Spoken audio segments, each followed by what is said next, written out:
The monthly meeting on Afghanistan and Pakistan at the White House.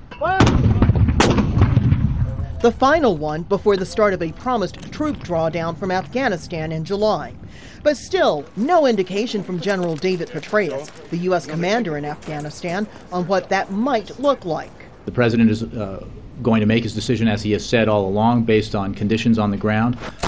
The rollback of the so-called surge would come just 18 months after President Barack Obama ordered an extra 30,000 soldiers in to fight the Taliban. But making the call is turning out to be harder than planned. The Pentagon says the war costs about $8 billion a month, a cost in money and lives that the American public is growing tired of spending. Some argue that with last month's killing of Osama bin Laden, the reason for the U.S. mission in Afghanistan is no more, and so the troops should come home as soon as possible. However, the U.S. military disagrees. Secretary of Defense Robert Gates is in Afghanistan meeting with U.S. forces. We will continue to train, equip, and support Afghan security forces and do what we can to help the government improve the lives of its citizens. In short, there will be no rush to the exits.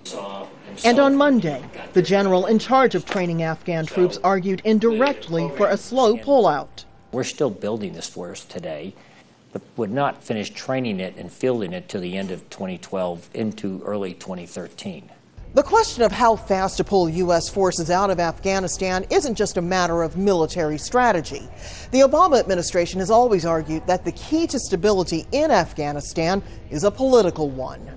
State Department officials have often talked about soft power, and yet Secretary Hillary Clinton was one of the biggest supporters of the troop increase. On Monday, no hint, though, on whether her position has changed. What may yet affect the president's decision, his upcoming video conference with the Afghan president later this week. Rosiland, Al Jazeera at the State Department.